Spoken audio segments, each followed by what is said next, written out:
I have a few friends that work in education. Like I have from high school, she's a friend that she's now a kindergarten teacher, and a few that are becoming right now college professors. And almost all of them, when I discuss with them, they tell me they seek tenure. So for people who don't know what tenure is a permanent position, right? Yeah, that's exactly right. Yeah. So that person will have the guaranteed that job for life, unless they screw up or something. Well, there are a few problems that derive from that. So our current president, for example, he was a high school professor of physics, if I'm not mistaken. Well, up until he entered politics.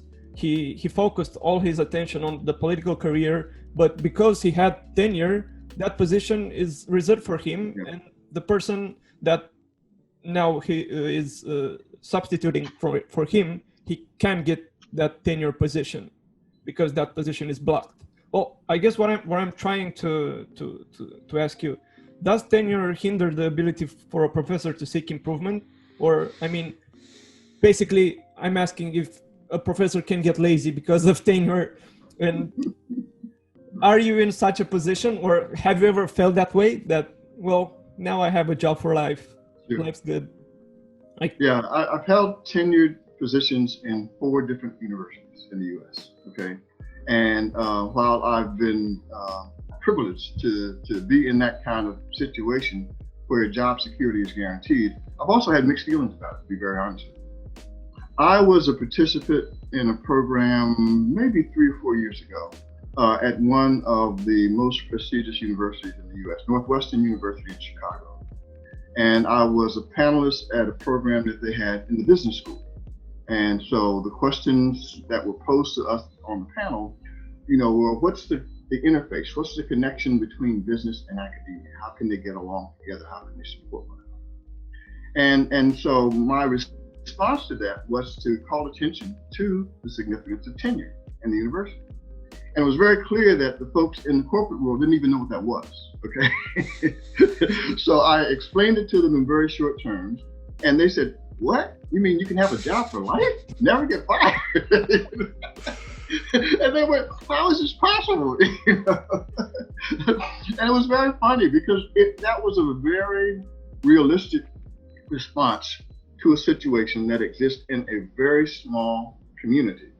And it does point out to us that in some ways, the way in which we operate our world, the academic world, is different from what many academicians call, quote, the real world, all right? My sense is that everybody ought to be ready and prepared to be evaluated on a regular basis. If you have a job responsibility, then you have an expectation that you will perform to the expectations that are presented when you accept the job. All right. If you don't do that, then there should be some opportunity for the employer, whether it's the university or corporation or some other entity, to be able to take steps to challenge your continuation in that position. Now, that is a contrary position to many of my colleagues in the academy. And the reason that they support tenure in many cases is that academicians sometimes feel that in pushing for truth and trying to get a better understanding, they sometimes can take positions that are contrary to more established individuals in the community, in the academic community, in the political community, okay? And if they do that in trying to help their students get a better understanding of what could be, not just what is, but what could be, that they're at risk for losing their jobs for doing what they're supposed to do, which is to continue to push for truth and understanding. So there's a conceptual basis behind the idea of tenure. That's what I'm trying to say. The conflict is between when the theory and the practice don't exactly fit together. And I think we're looking at that right now across the world in academic institutions. We're trying to figure out, again, particularly as we see this rise in online instruction and the way that that has changed the way that we deliver the information to our students. How is it that we can best serve the people that we're here for, the students and the communities that we're part of, and still be able to make statements and take positions that might not be supported by the status quo? So that's the dynamic. I don't know that we have an answer for it yet. In the States, what has happened is that a number of institutions are no longer hiring people on tenure line positions. They're hiring people in less protected kind of positions. And we're still looking to see the outcome of that. Is that going to affect the quality of instruction in the classroom? We don't know the answer to that yet. So we're studying that, but it's clear to me, as I said before, that there's nothing that's constant with change.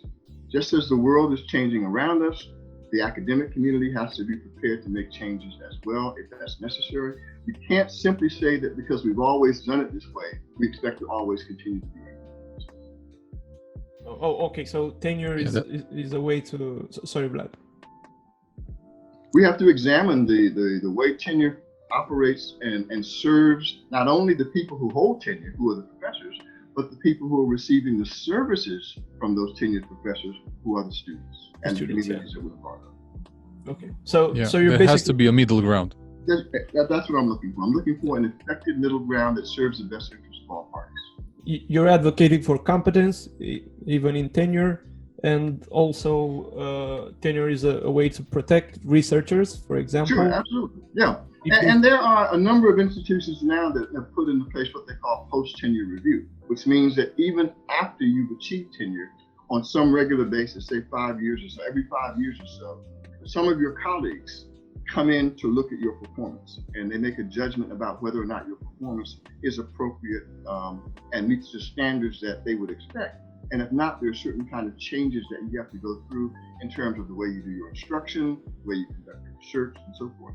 So that's an interesting modification, because that did not exist when I first came into the profession. Once you earned tenure, you were essentially, as you were saying, protected for life. There used to be a saying that the only way you could lose tenure is to have some inappropriate connection or relationship with the president's spouse. That was a saying we used to use when I first came into the academy. So there have been some changes, but certainly as the world around us continues to change, we also have to be aware that there are changes that we may need to make in the academic sphere.